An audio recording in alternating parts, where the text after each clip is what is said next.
अस्सलाम वालेकुम dear students. Micro economics और मैनेजरियल इकोनॉमिक्स का एक important concept price elasticity of demand आज हम डिस्कस करने जा रहे हैं।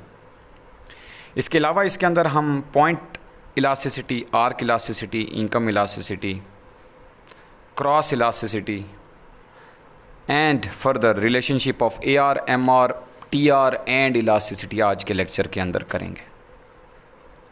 सो ये एक शॉर्ट सा lecture but very important with respect to your public service commission exam और with specific reference to the MCQs जो कि यहाँ से 100 नहीं 1000% श्योरिटी के साथ आते हैं। सो आज के इस लेक्चर को करने के बाद आप डेफिनेटली इस काबिल हो जाएंगे कि वो आपका MCQ जो है वो ठीक अटैम्प्ट हो जाएगा। बहुत बेसिक है लेकिन जो टेक्निकलिटीज़ हैं मैं ज़रूर बताऊँगा। तो क्या है ये price elasticity demand? Basically responsiveness show करती है क्वांटिटी डिमांडेड को due to change in the price, या फार्मूला आप देख सकते हैं percentage change in quantity demanded due to percentage change in price is your price elasticity of demand. अब आप कहते हैं कि जी more elastic, most of you know about ये कॉन्सेप्ट फर्स्ट ईयर की बुक के अंदर भी गिवन है, तो मैं तो टेक्निकलिटीज़ बताऊंगा इसलिए मैं बहुत जल्दी इसको लेके चलूँगा। मोर elastic demand, less elastic demand, zero elastic. तो क्या है मोर इलास्टिक में? ये होता है कि आपकी जो चेंज इन क्वांटिटी डिमांडेड है वो ग्रेटर है चेंज इन प्राइस। यहाँ पर क्या हो गया? Change in quantity demanded is less than change in price. यहाँ पे आपके पास चेंज इन क्वांटिटी डिमांडेड आई ही नहीं। यहाँ पे आपके पास change in quantity demanded is equal to change in price. यहाँ पे आपके पास change in quantity demanded is equal to infinity. अब अगर आप डायग्राम की बात करें तो ये अगर आप देखें तो आपका हॉरिजॉन्टल डिमांड कर्व इन्फिनिटी को शो कर रहा होता है। ये क्वांटिटी डिमांडेड है, ये प्राइस है। जो आपके पास है ज़ीरो इलास्टिसिटी, उसके लिए आपके पास वर्टिकल डिमांड कर्व आपको मिल रहा होता है। जो आपके पास लेस इलास्टिक डिमांड होता है उसके अंदर आपके पास स्टीपर क्वांटिटी डिमांडेड आ रही होती है, डिमांड कर्व आ रहा होता है। और आपके पास जो ये है इलास्टिक डिमांड है वहाँ पर आपके पास फ्लैटर डिमांड कर्व बन रहा होता है। जो कि शो करता है चेंज इन क्वांटिटी डिमांडेड वो ज़्यादा है और प्राइस में चेंज कम है। यहाँ पे चेंज जो है वो प्राइस में ज़्यादा होगी, क्वांटिटी डिमांडेड में कम होगी। क्योंकि कुछ स्टूडेंट्स ने स्टडी को 5-4 साल बाद देखा होता है, मतलब वो इन टच नहीं होते, इसलिए ये मैं बेसिक्स भी साथ साथ बता देता हूँ ताकि सबका बेनिफिट हो जाए। अब आते हैं कन्फ्यूजन पे। कन्फ्यूजन कहाँ पर आती है प्राइस इलास्टिसिटी डिमांड पे? जब आप बेसिकली टोटल आउटले मेथड को यूज़ कर रहे होते हैं। Total outlay method of what? मयरिंग the price elasticity of demand. आप करते हैं ना मयरमेंट कुल खर्च के तरीके से उर्दू वाले, ठीक है जी। Total expenditure method to measure the price elasticity demand. अब रिलेशनशिप यहाँ पे थोड़ा सा ना डिफ़िकल्ट आ जाता है। वो कैसे है? मैं एक बेसिक सी एग्जांपल देता हूँ। ये प्राइस है, ये क्वांटिटी डिमांडेड है, ये आपके टोटल एक्सपेंडिचर है। प्राइस 10 है, 10 से 5 हो गई, क्वांटिटी डिमांडेड 5 थी, 5 से 10 हो गई, 10 multiply by 5 50, 5 multiply by 10 50। Your total expenditure has not changed. तो अब आपको एक इस तरह से डायग्राम दी होगी। अक्सर फेडरल पब्लिक सर्विस कमीशन में तो डायग्राम्स भी आ जाती हैं आपकी और उसको जज करके आपने आंसर देना होता है, लेकिन पंजाब पब्लिक सर्विस कमीशन में डायग्रामेटिक जो है ना वो MCQs नहीं आते हैं, लेकिन वो आपको इस तरह से टेबल ज़रूर दे सकता है स्टेटमेंट के अंदर। तो when your total expenditures are not changing, और वो डायग्राम अगर इस तरीके से दी हुई हो कि this is your total expenditure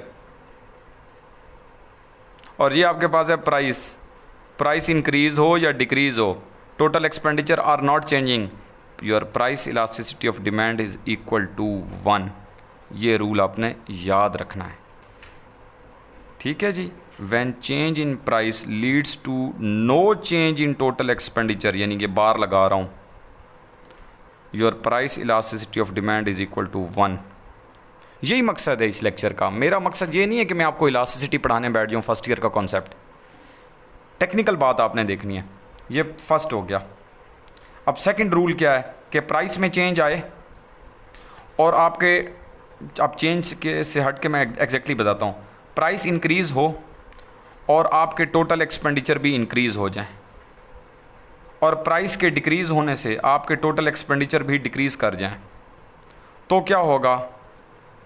ऐसी सिचुएशन में आपकी प्राइस इलास्टिसिटी डिमांड जो है वो लेस देन 1 होगी। इन इलास्टिक डिमांड होगा। इन इलास्टिक डिमांड के केस के अंदर आपका प्राइस और टोटल एक्सपेंडिचर का जो रिलेशनशिप है वो पॉजिटिव आता है। क्यों? क्योंकि you are either addicted with the product. अभी बता देता हूँ फर्दर। देखें जी, ये प्राइस है, ये क्वांटिटी डिमांडेड है और ये आपके टोटल एक्सपेंडिचर है। अब प्राइस क्या हुई है, 10 से फॉल करके 10 से राइज़ करके 12 हो गई है, या 100 से राइज़ करके 120 हो गई है। और क्वांटिटी डिमांडेड आप पहले ले रहे थे 10 और अब ले रहे हैं आप 9। अब आप मल्टीप्लाई करके देखें, यहाँ पर आपके पास आ रहा है 100 आंसर। और डेफिनेटली जब आप मल्टीप्लाई करेंगे 120 को 9 से तो आपके पास क्या आएगी, नज़र आ रहा है लार्जर वैल्यू नहीं आएगी। सो इसका मतलब ये हुआ कि प्राइस के राइज़ होने से आपके टोटल एक्सपेंडिचर भी क्या कर गए, राइज़ कर गए। मल्टीप्लाई करके देख लीजिएगा। अभी मेरे पास एक्सेस में कैलकुलेटर नहीं है तो मैं वरना आपको बता देता। सो ये प्रूफ हो गया कि प्राइस के इंक्रीज़ होने से टोटल एक्सपेंडिचर इंक्रीज़ होते हैं, लेकिन कब, जब आपकी डिमांड इन इलास्टिक डिमांड होती है। अब एमसीक्यू आ जाता है कि इन इलास्टिक डिमांड किन चीज़ों की होती है। भाई बेसिक नेसेसिटी की होती है, फैशन, एडिक्शन, जिन चीज़ों की हो उनकी डिमांड इन इलास्टिक होती है। ये वैसे मैं आपको बता दिया, तो अब आपको ये 2 बातें पता चल गई। थर्ड वन क्या है? थर्ड वन ये है कि प्राइस का टोटल एक्सपेंडिचर के साथ इन्वर्स रिलेशनशिप हो। अब आपको एमसीक्यू ऐसे भी मिल सकता है कि if price and total expenditure are inversely related तो क्या होगा? तो भाई कुछ नहीं होना। आपके पास जो थर्ड केस बच गया वो इलास्टिक डिमांड का बच गया। Your price elasticity of demand is greater than 1 in this case. ये 3 वेरी इंपॉर्टेंट एमसीक्यूज़ हैं, इन्हें रिवर्स कर करके बार बार इसे देखिएगा, ये याद रखना है आपने, लिख लीजिएगा।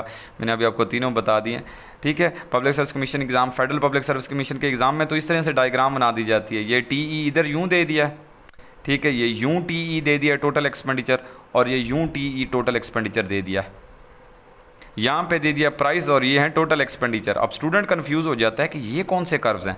भाई ये रिलेशनशिप कर्व हैं। जब आपका टीई पॉजिटिवली रिलेटेड होगा तो आपकी इलास्टिसिटी जो है वो लेस देन 1 होगी।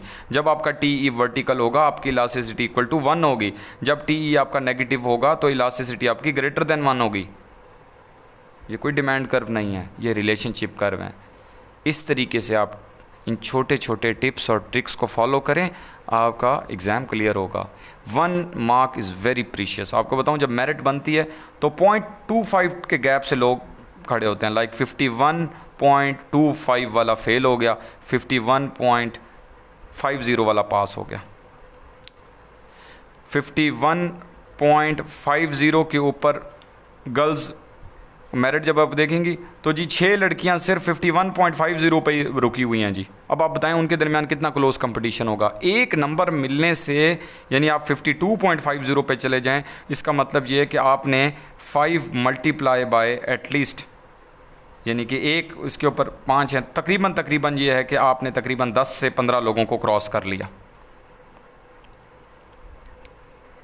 तो बल्कि 20 लोगों को क्रॉस कर लिया, क्योंकि 0.25 पे 5 गर्ल्स हैं। इसी तरीके से 5 आप करें तो 20 लोगों को आप क्रॉस करते हैं। एक नंबर आपने अगर एक्स्ट्रा ले लिया तो आप देखें विन विन सिचुएशन में होंगे। सो ये एक बात आपको बतानी थी। अब मैं आगे चलता हूँ। Factors affecting price elasticity demand first year की बुक में भी गिवन है, लेकिन ज़रा बच्चों वाली बातें दी हुई हैं। आप ज़रा किसी अच्छी बुक से देख लें। टाइम पीरियड हो सकता है, शॉर्ट रन भी हो सकता है, लॉन्ग रन भी हो सकता है। शॉर्ट रन में इन इलास्टिक, लॉन्ग रन में elastic after change in the price. Substitute की अवेलेबिलिटी, सब्सटीट्यूट की अवेलेबिलिटी ज़्यादा होगी, your demand would be elastic.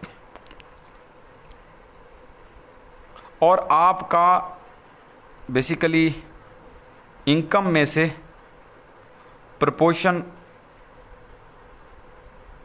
Spent on the good भी बताता है कि प्रोडक्ट इलास्टिक होगी या इन इलास्टिक होगी। फॉर एग्जांपल आप माचिस परचेज करते हैं, वो आपकी इनकम का बहुत ही माइन्यूट उसका प्रपोर्शन है। तो आप देखें 2 रुपये का माचिस आता है, वो 4 का भी हो जाए तो ऐसा नहीं होगा कि आप ना लें। हालांकि चेंज कितनी आ गई है, 100% आ गई है प्राइस में, लेकिन क्वांटिटी डिमांडेड में चेंज नहीं आई। या बहुत कम चेंज आएगी। ये एक एग्जांपल है ना माचिस की। तो आप कटिंग कराने जाते हैं बॉयज़, 200 की कटिंग मैक्सिमम होती है जी पाकिस्तान में। अब 200 की कटिंग अगर चीज़ 220 की हो जाएगी, एक जॉबियन बंदा है वो 220 या 230 इवन 300 भी हो जाए, तो पूरे मंथ में एक दफ़ा कटिंग करानी है तो 50% चेंज आ गया प्राइस में। लेकिन यह है कि आप कटिंग फिर भी करा रहे हैं। अल्टरनेटिव थोड़ा बहुत आपने कोई चलो उसका ढूंढा, स्टिल भी आपको कोई आपकी ख़ास चेंज नहीं आई। इसका मतलब ये कि आपकी जो इनकम का प्रोपोर्शन स्पेंड हो रहा है उन गुड्स के ऊपर वो बहुत कम है। दैट्स वाई आपकी चेंज भी इतनी नहीं आएगी। लेकिन अगर आप जा रहे हैं सऊदी अरेबिया, आप उम्रे पे जा रहे हैं, आप मतलब फॉर एग्ज़ाम्पल मूव कर रहे हैं फ्रॉम इंडिया टू दुबई, आप फॉर एग्ज़ाम्पल मूव कर रहे हैं दुबई टू जो है USA, तो वो जो टिकट है वो आपकी इनकम का एक ख़ास प्रोपोर्शन रखती है। सो वो कितनी होगी? फॉर एग्ज़ाम्पल 70,000 की एक टिकट है, वो 1 लाख की हो गई है। तो ये आपका डिफरेंस हालांकि 30 to 35% का है, लेकिन ये है कि ये आपको डिस्टर्ब करेगा। यहाँ पे इलास्टिक बिहेवियर आ जाएगा डिमांड का। सो आपने फैक्टर्स देख लेने, कहीं MCQ आ सकता है इससे रिलेटेड। सो पॉइंट और आर्क इलास्टिसिटी का डिफरेंस आपको आना चाहिए। पॉइंट इलास्टिसिटी बेसिकली क्या है कि मयरिंग elasticity on a single point on demand curve is point, and arc elasticity means मयरिंग elasticity between 2 points on the demand curve. Arc elasticity दोनों का जो फार्मूला है वो ज़रा डिफरेंट है। पॉइंट इलास्टिसिटी के लिए फार्मूला आप यूज़ करते हैं डेल्टा Q और डेल्टा P/Q, ये आप पॉइंट इलास्टिसिटी के लिए यूज़ करते हैं। और आर्क के लिए जो फार्मूला आप यूज़ करते हैं वो क्या होता है?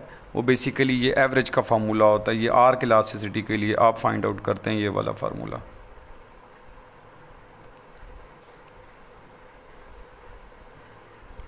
अब नेक्स्ट कॉन्सेप्ट आता है आपके पास linear demand curve. This is your linear demand curve, ठीक है जी। अब इसके जो मिड पॉइंट पे है ये इलास्टिसिटी जो है ये इक्वल टू 1 होती है। इससे ऊपर पॉइंट ले लेते हैं, यहाँ पे इलास्टिसिटी ग्रेटर देन 1 होती है। ये पॉइंट है it is elasticity equal to infinity. ये पॉइंट है इधर इलास्टिसिटी इज़ लेस देन 1, और ये पॉइंट है इधर इलास्टिसिटी इज़ इक्वल टू 0। ये बहुत बेसिक बात है, लेकिन ये आपने याद रखनी है। ये आपको बहुत हेल्प करेगी जो कॉन्सेप्ट अभी मैं आपको करवाने जा रहा हूँ रिलेशनशिप का, उसके अंदर। अब ये आपका बहुत very very very important concept है MCQ पॉइंट ऑफ व्यू से पब्लिक सर्विस कमीशन के एग्ज़ाम के। अब आपको वो इसमें से मल्टीपल क्वेश्चंस आपसे कर सकता है। वो आपको कह सकता है कि when elasticity is equal to 1 total revenue would be what. अब मैंने अभी आपको कहा कि ये लीनियर डिमांड कर्व का आपको पता होना चाहिए। Your linear demand curve is your AR curve, AR is equal to demand curve, AR is your price curve. So if your आपको ये डायग्राम बनानी आती होगी तो आप पेपर अटैम्प्ट करते हुए MCQ को ये साइड पे बनाएंगे, रफ पेज के ऊपर आपको सारे MCQs आ जाएंगे इससे रिलेटेड।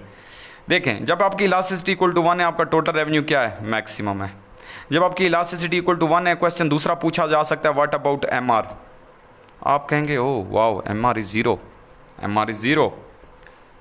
आपसे पूछा जा सकता है when elasticity is greater than 1 total revenue is what. आप कहेंगे अच्छा इलास्टिसिटी ग्रेटर देन 1, ऊपर जाएं, oh wow when elasticity is greater than 1 your total revenue is increasing. आप कहेंगे yes it is increasing. What about elasticity greater than 1, what MR का क्या हो रहा है? MR इज़ फॉलिंग, चेक कर लें, फॉलिंग बट पॉजिटिव है। When your elasticity is less than 1 what about your TR। आप कहेंगे अच्छा इधर से जाते हैं, oh it's falling. When your elasticity is less than what about MR, MR is negative, check it down, MR negative है।